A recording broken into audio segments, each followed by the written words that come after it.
Everybody, back with another story. This time it's called That Time I Had a Second Chance, Part 1.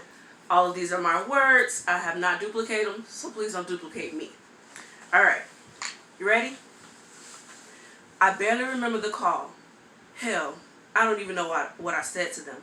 I just know that I made the call. Ugh, like really? Me? Alright, quick disclaimer. I tend to be really dramatic. I'm highly emotional, misunderstood, very sarcastic, and slightly a little bit dark. Yeah, I'm dark. But back to this. I last looked at the clock at almost 5 a.m. Why, God, hadn't this shit worked? Was it because I had done this awful thing, that God will use his final act of control over me and show me that I'd die even slower? I had to take small, short breaths.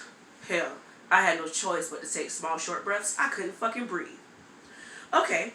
I thought, suicide means you're going to hell. So technically speaking, you belong to Satan or any other dark force. So, wait, I belong to them? Brianna, snap the fuck out of it. Don't overthink this shit. This and shit like it is what you're trying to escape. You don't have to worry about none of this shit no more. I sighed. Well, sort of. I couldn't breathe, you know. I allowed myself to calm. You did well. You're not gone yet. You do believe in God, so you prayed to him. Hell, you begged him to change your life. If not change your life, then change your brain. This stupid, fucking, sensitive, overthinking, dramatic brain. And if not change your brain, then change your surroundings. We stopped ourselves. I did. I did beg God for all of those things. If not having it all, then settling for just the one. And he gave me none. Like zero. Nothing. People my age shouldn't know God like I knew him. Like they never mentioned him, never a grace before eating in the cafeteria, not shit. And here I was in the prime of my life at 17 years old, not out partying, getting good grades, going to church, and praying every day of my life. Like, had he forgotten about me? Nah, he just didn't give a fuck. I was never an angry person. In fact, being angry, and I mean really angry, made me feel sick. I always felt faint and as if I was having a heart attack. So that was one emotion I tried always to stay away from. Lately, however, when it came to my life and God, I definitely was angry. If I could talk right now, I would say, fuck you all you here on earth. And you too, God. Fuck you too. Yeah, I know you exist because look at all these other people you sit here and bless. Jenny's mother from third period drives a fucking Lexus and doesn't work. And Jenny gives blowjobs behind the agriculture building. But my mother drives a shitty Honda with no AC and is a custodian at the hospital. Yeah, fuck you for choosing us to be the tail. I felt the heave start at what felt like my toes this time. I couldn't brace myself, so I tensed my shoulders against the tile bathroom floor. I felt the quake work from the center of my stomach and travel up. My temples throbbed and my nose burned as I held on to what I felt like was a fight to either gasp for air or to dry heave. I fought for the breath. The dry heave won. I lay there, mouth wide open, feeling the exact sensation one feels to vomit without the vomit.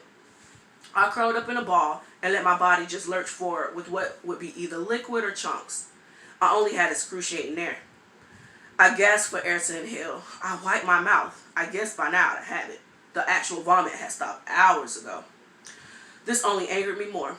Last night at 11 p.m., I started off by taking 25 pills. Now, in the movies, they take a handful and it's done. So, boom, 25 should knock it out of the park, right?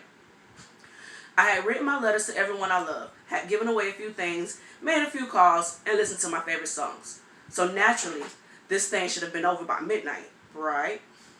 I should either be before God pleading my case about how he ignored me while I tried my best to just be good and for him to let me in. Or the devil would just torture me with 25 pills every hour of every day for eternity. Or just that I drift off into nothingness. I preferred the first or the third option, in that order. By 1 o'clock, nothing had happened. I had run out of music and even had organized the things in my room. So they would remember me. I turned on the TV now, bored with the dying process. This was not as melodramatic as I thought it would be. I wasn't really interested in the content, so I just chose a station and left it there. I took 10 more pills and set my intentions of speeding up this death and watching whatever Nick at Night had to offer. By 2 a.m., still nothing. I was infuriated. Okay, so on top of dying, I'd be bored to death doing it. I popped 10 more pills. 45 should be more than enough. Up until I had to take 45 pills with it, I had loved the taste of Tropicana. It was making my stomach think of medicine now. Oh well, I wouldn't have to worry about it anymore after today. I wanted to make sure my final resting area, alive, was clean, so I picked up the cup with Tropicana and was about to take it to the kitchen. I was never one for odd numbers, and 45 was an odd number. And 46 wasn't dramatic enough. Ooh, she died of 46 pills. I decided 5 more would do the trick. 50 was a good, solid number, and better than anything else, an even number. I took all 5 at once with what was left of the drink. Of all the pills, these 5 were a bitch to go down. They immediately fought to come back up, burning my eyes and causing a dangerous connecting passage between my throat, my nose, and my lungs. I was determined as I forced the 5 pills down, as well as the bile that had attempted to push the pills back up in the first place.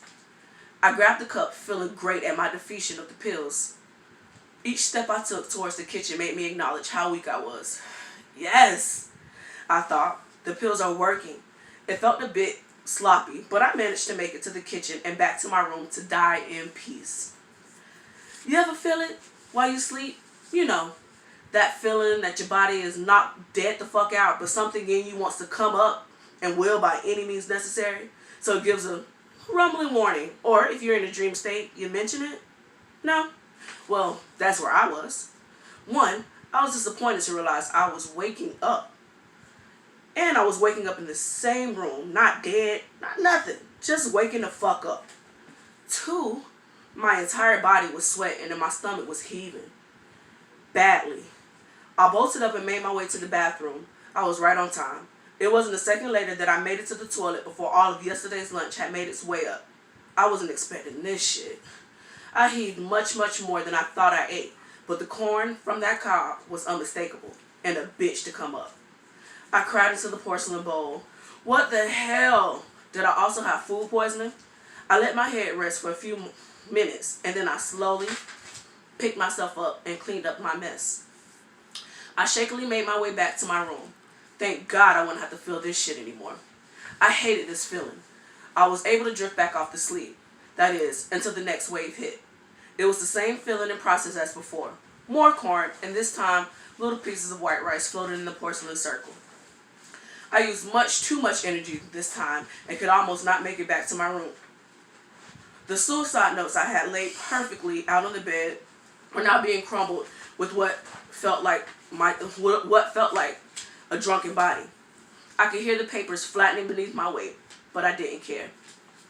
He led me to have a horrible life. Of course, he'd not let my death plans go exactly my way. This time, I didn't even get to actually drift off to sleep. It was more or less a moment in my life where I wasn't asleep or wasn't vomiting. This moment was too short-lived. My body was full of warning now. Energy, it was not. I dragged my body out of bed, using the wall to help me make my way to the restroom. I grabbed at the pictures that lay fixated on the walls. It was like a horizontal rock climbing. Each picture pulled me closer to my destination, to the bathroom. Some photos fell, but to hell with them. I refused to be stuck in the hallway. I made it to the toilet once more without a moment to spare. This go around was the Tropicana minus the pills. Although this round was just liquid, it hurt the most. The juice shot up through my throat, and for the first time in my life, through my nose. I can only describe it as a sweet fire. It burned so bad. I begged now and pleaded with God, please, please, please just make this feeling go away. I want to die in peace, please. I begged now, able to say it out loud. Por favor! I heard a voice questioning behind me. I did what I could to lift my head up and peer at her. Although weakened from this battle with my intestines, I tried my very best to appear strong and angry. I finally was able to gaze at her. She met my gaze with an even stronger and more defiant look. This angered me. I pushed my head back into the toilet bowl. I wished I could have pushed my ears too, so then I wouldn't have heard her smack her teeth and mutter, Adios mío, and unas locas under her breath. I didn't care if this risked me having to hurl again. She made me sick, and I wanted to offend her too. I used both hands to clutch each side of the toilet bowl and lift my head up as best as I could. No hablo español, I said, trying my very best to sound as insulting as possible. She understood the intent, and I was pleased. I watched her face wrinkle at how my words spat out at her, and I watched her process through words. As always, with one single meaningless blow, she could win any match with me she wanted. I watched her eye the bathroom with me in it, in my unmatching pajamas, my disheveled hair, my face soaked with vomit, an inch away from toilet water, clinging onto the bowl as if it was my only friend. I knew her well enough to know that she had already taken in the scenery, and this new look was to show me that she now saw it as pathetic, which meant that I was pathetic too. I wouldn't dare drop my gaze, neither would she. After an eternity, it seemed like she finally did another take, this time eyeing the toilet filled with the Tropicana. She took a couple steps in, making known she intended to have this convo with just me and her, and while both showing her disgust at the throw-up. I'm sorry. 911, she said slowly with disappointment in her eyes, and walked away. Puta, I tried to say, but another round of vomit came. I didn't bother to stop. I didn't bother anymore to stop how loud I was. This time, I just laid on the floor. When I could, and still in all of my pain, making sure I aimed at the commode and nowhere else, I would get up in between the times that I could doze. After my 10th go at it, I stopped counting. I stopped having anything to throw up as well. That last hour had been nothing but stomach acid, and now it felt like I had run out of that too. What else was there to do? I was in now much more pain than before. There was the mental pain, the emotional pain, the spiritual pain, and now the physical pain. God, why? God, please, I thought, why are you doing this to me? I just want to go home to you, or home to him, or nowhere, but please, make this right here stop. The pain went away. I had 45 seconds of nothing. My mind was blank, and my body was numb. Yes, I thought.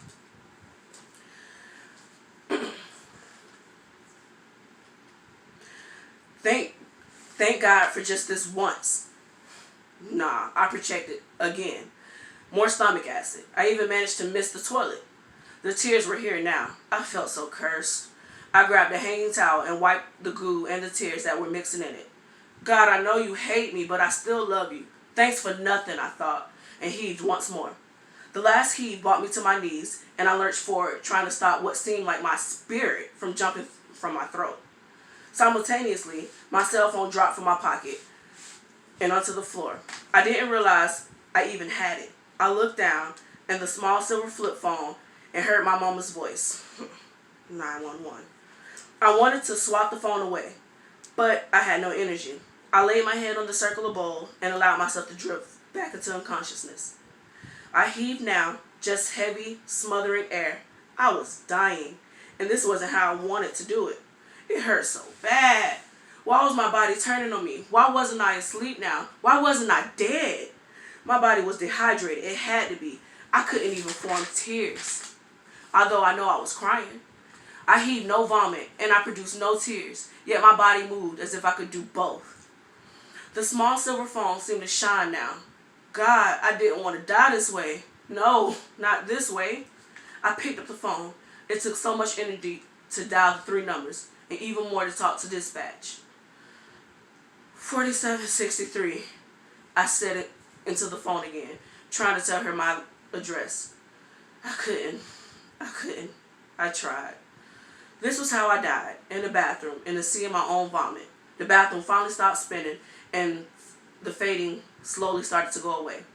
I didn't know what awaited me next, and I didn't care. I was away from this place. I looked one last time at the dolphin-imprinted shower curtain, and at all the pieces that went with it. It was an Atlantean blue paradise in here. Well, that's one thing my mama had got for me. I let my body drift off. I heard the loud knocking at the door. It was far away, like a dream state. I could hear my mama talking and another voice. No, two other voices. I didn't recognize those. I went back to sleep. I was being tugged and now what felt like lifted. Brianna? Brianna? A white light shone into my face. Did I make it to heaven? I smiled and got back settled into this comfortable state. Brianna? The voice called. This time I became aware of my eyelids being lifted one by one as the flashlight beamed me back to this plane. Brianna! This time I focused. Brianna, listen to me, the voice started. I tried to focus on the face. Boy, young, Caucasian.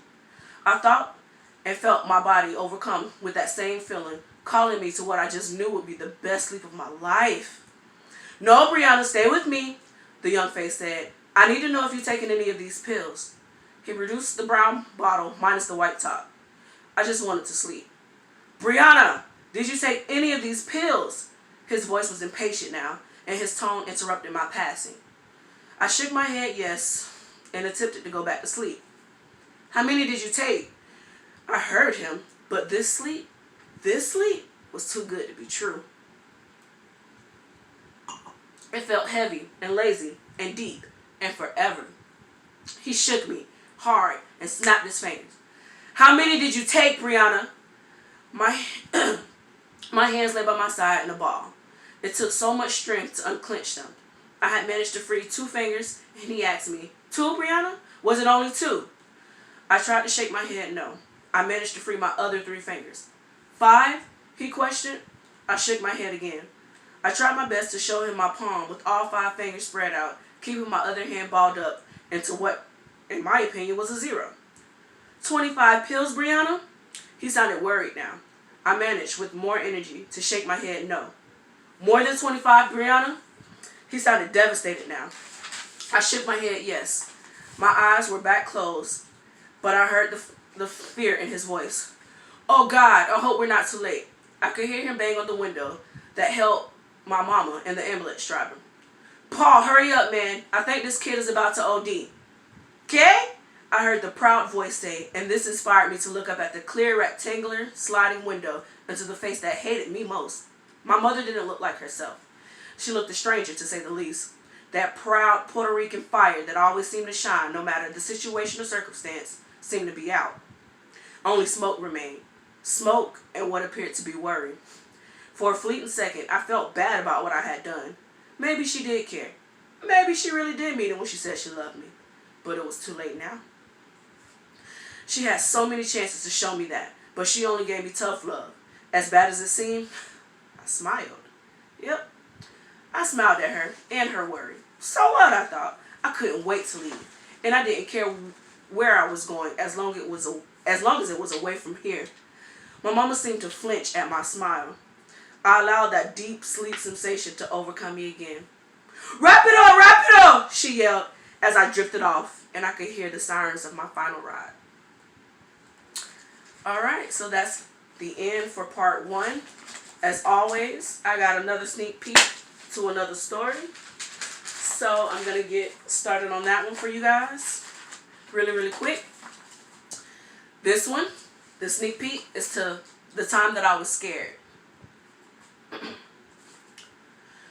I ran up the short flight of stairs, but they weren't short to me.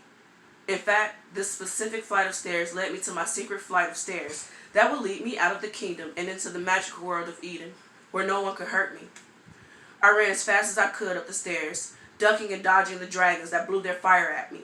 I squealed with joy as I made it to the top of the super secret passageway and held my hands up. Take that, dragons! I yelled, feeling pumped. One of the gigantic monsters, aware and offended at my bragging, came by and swooped low enough to breathe the hot flame into the tunnel. I screamed and plunged head first down the tunnel, through all the looping, winding grandeur, and landed into the sandy pit of Eden. Boo! Said a deep voice. I was taken aback and jumped a little. Hey, hopeful, the voice greeted. My spirit sank. How did he get into Eden, I thought. This was my safe place. No bad guys were allowed here. I peered around and saw my daddy sitting nearby on a park bench. I felt better. Okay, this is why he was allowed here. My daddy would protect me. Hope, what's wrong? Cat got your tongue? The deep voice asked. Hey, Uncle Jimmy, I greeted bashfully. He helped me, unwantingly, to stand upright into the sand. What you know no good? He asked. I shrugged my shoulders and looked past him to my daddy and that lady, Miss Tina, that accompanied him on the bench. He reached in to give me a hug, and I let him, focusing only on my daddy.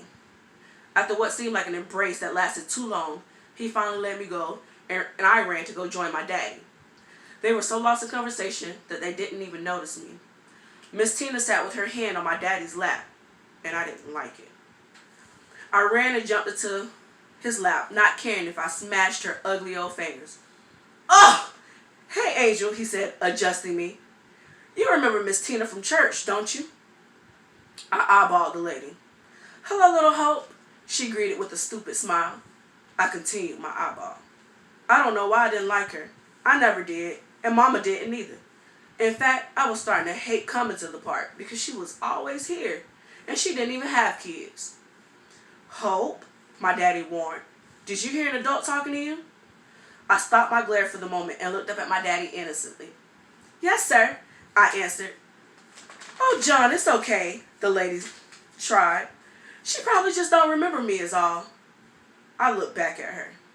I remember you, I started.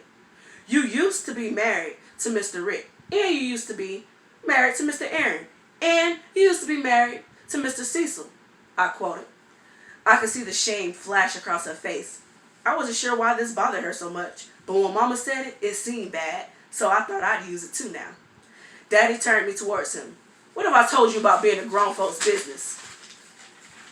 He asked, scolding me.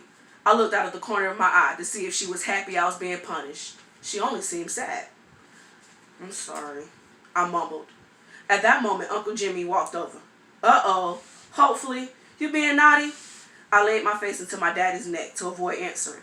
Do you need to be punished? He asked with a laugh and attempting to tickle my side. I squeezed my daddy now. He showered my forehead with a few kisses. No, my daddy told my Uncle Jimmy. She's my little angel, and she's the best little girl in the whole wide world. This gave my stomach butterflies. I loved my daddy. The feeling wouldn't last long. My little angel of hope. Daddy and Miss Tina are going to McDonald's really quick to get you a Happy Meal. You would think this would be exciting, but I wasn't fooled. Can I come? I asked as angelic as I could. I knew his answer before he gave it. Of course it would be no. For some reason, if he and Miss Tina was going anywhere, it had to be alone. Always leaving me with Uncle Jimmy. Last time it was to the toy store to pick me out a new doll. The time before that, ice cream. Please, Daddy, I begged. I'll be really good and really quiet. Please, can I go with you? I was desperate, and tears were beginning to form. Oh, what's the matter? Uncle Jimmy asked, squeezing my shoulders. You don't want to stay here with Uncle Jay? I squeezed my daddy closer, then shook my head no, as aggressively as I could. All of the adults laughed. Uncle Jimmy pretended to be hurt. Oh, don't be like that. Didn't I let you order that Addams Family movie from pay-per-view? I never moved from embracing my father's neck, but I shook my head yes. And didn't I give you money for your piggy bank? He inquired. He did give me a $20 bill last visit. I had never been given that much money. I shook my head yes, but I didn't want to stay. Look, Hope, Daddy will be right back, okay? I started to sob. No, now none of that. You need to be a big girl and Daddy can't always be here with you, okay? I clung my nails into his shirt, but he was stronger and pried them out. He and Miss Tina stood. I'll be right back, Hope. Hang out with your favorite uncle, and I'll even bring you back a chocolate shake with your Happy Meal. I didn't want a Happy Meal. I didn't want a toy. I didn't want a shake. I just wanted not to be left alone with Uncle Jimmy. My daddy bent down and gave me a kiss, and Miss Tina smiled meekly as she walked to my daddy's car. I stood feeling so small as they drove away. Uncle Jimmy stood behind me with both hands resting on my shoulders. Let's go see what's on TV, kid. I felt helpless as I let him steer me towards his apartment a few feet away. I stood in the small front room as he shut and locked the doors behind me. When he stood in front of me, I knew what I would see without wanting to, and that was his pee-pee poking out through his pants. I quickly looked away. "I saw you," he said softly. I closed my eyes, still standing there. "It's okay," he said as he kissed me on my cheek, then on my mouth. "See? It's okay." I still wouldn't open my eyes. So instead, he took my hand and got it into his shorts. "Shh," he soothed. "See? It's okay." I had my hands in a fist, and he quickly undid my fist and made me grab it. I allowed my hands to slack, but he continued. "Yes," he whispered. He walked away for a moment, and even with my eyes closed, I knew what he was doing. He was closing the blinds. I stood exactly where I was when I first entered the home, with my eyes still shut tight. He came back to where I stood. I refused to open my eyes. He pulled me closer and attempted to kiss me on my mouth again, this time licking my lips with his tongue. I started to cry now. "Shh. It's okay," he lied. "It won't hurt anymore. You're getting better." I didn't believe him. I let him take off my shirt first, then my shorts and underwear. I prayed to be in Eden. I prayed my daddy would be back to come save me. I peeked my eyes open, and what stood before me was the horrors of what lay inside of Uncle Jimmy's boxes. Alright, that's the end of that sneak peek for the time I was scared. I hope you guys like it. I will be back with more. Merry Christmas. Y'all be easy.